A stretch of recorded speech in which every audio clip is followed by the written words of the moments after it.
Hi and welcome to my home on this sweet snowy day. Today I wanted to create some warmth here inside because outside it is so cold out. So today we're going to do that not only with food but also by rearranging and organizing some things around the house. I've really been enjoying learning how to mill my own grains lately. I'm definitely still figuring it out, but I've been really enjoying the benefits of freshly milled whole grain. My parents are coming to visit, and so I'm making a warm chili for them, and I thought I would try something new to go alongside it. I'm all about simplicity and not overdoing it because I can get easily overwhelmed. So I just took my normal bread recipe and I added honey and butter to it, and I'm going to shape them into dinner rolls that we can have alongside dinner when they come. When I say I'm all about simplicity, I really didn't even measure the butter or the honey. I just got the bread dough to a consistency that I liked. And in retrospect, I would have added just a little bit more honey because I think that sweetness could come out a little bit more in the flavor, but I'm learning and I'm trying new things, and I think figuring out what works is what gives me the most energy in the kitchen.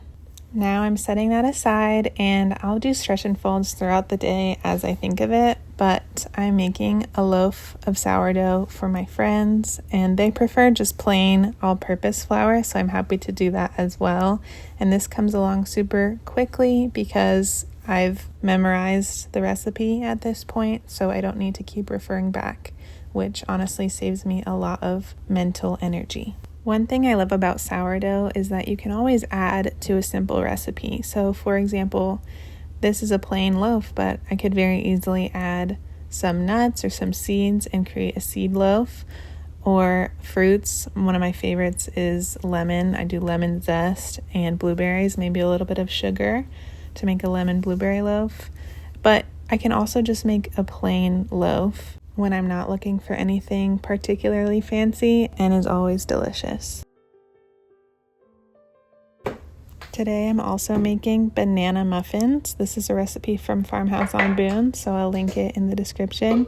But I didn't have eggs on hand today, and they are currently very expensive, so I tried something new. I'm making a flax substitute for eggs, which I found online, and it worked really well. You do a ratio of 1 tablespoon of ground flaxseed to 3 tablespoons of water. I made 2 quote-unquote eggs from this, added it to my muffin recipe, and I'll definitely have to do this again, especially if the price of eggs doesn't go down anytime soon. I have all that flaxseed that I don't use that often, and this is a great way to use it.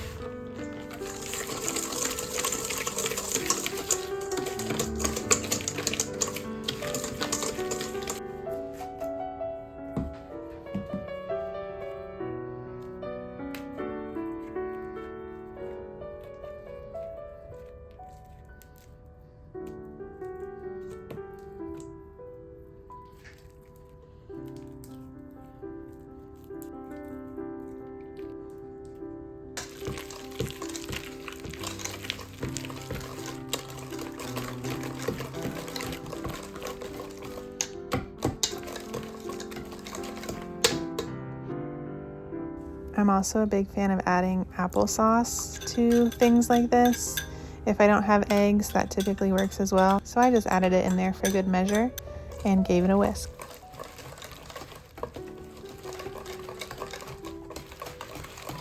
This is a sourdough discard recipe, which means you could let it long ferment in the fridge if you wanted to.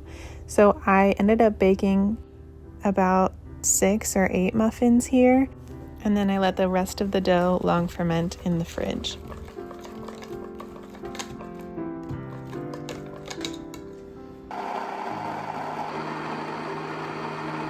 So there are different kinds of wheat berries that you can mill, and it really depends on what kind of bread product you're making. The hard wheat berries, for example, hard white and hard red, are really good for bread that rises. For example, that's what I used in my sourdough dinner rolls. But here I'm milling soft white wheat, and that's really good for things like muffins, cookies, cakes, things that don't require that rise.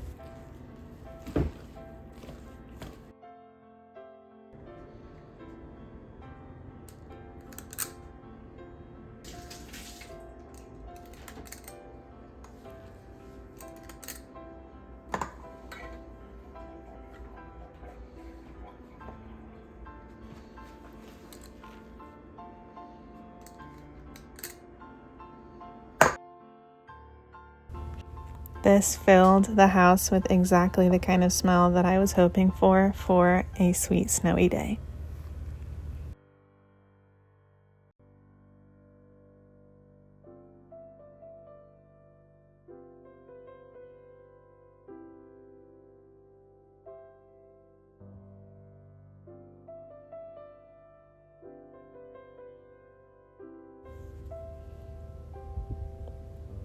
One task around here that I have been putting off for probably months now is the state of my pantry. And I thought no better time when you're stuck inside than to do some reorganizing. So the top shelf, I decided it's going to be my baking goods. The middle shelf are my grains. And the bottom shelf will be kind of miscellaneous. It will be leftover spices, some vitamins, and some bottles and jars, bigger things that don't fit necessarily on the top there. And then the very bottom here can just be normal kitchen storage, which I'm thrilled about.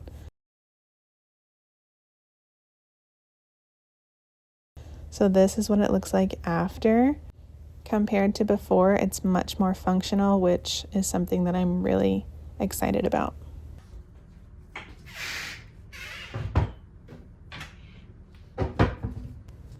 After I finished that, I had the motivation to tackle other spaces in the house that were suffering similarly. This is our coffee area, and previously the tea was in the pantry, but it didn't make sense to be in the pantry when our coffee and our kettle, our tea kettle, is right here. So I decided to store the tea here along with coffee accessories and other storage items. It felt so good to give my home a simple refresh on this snowy day.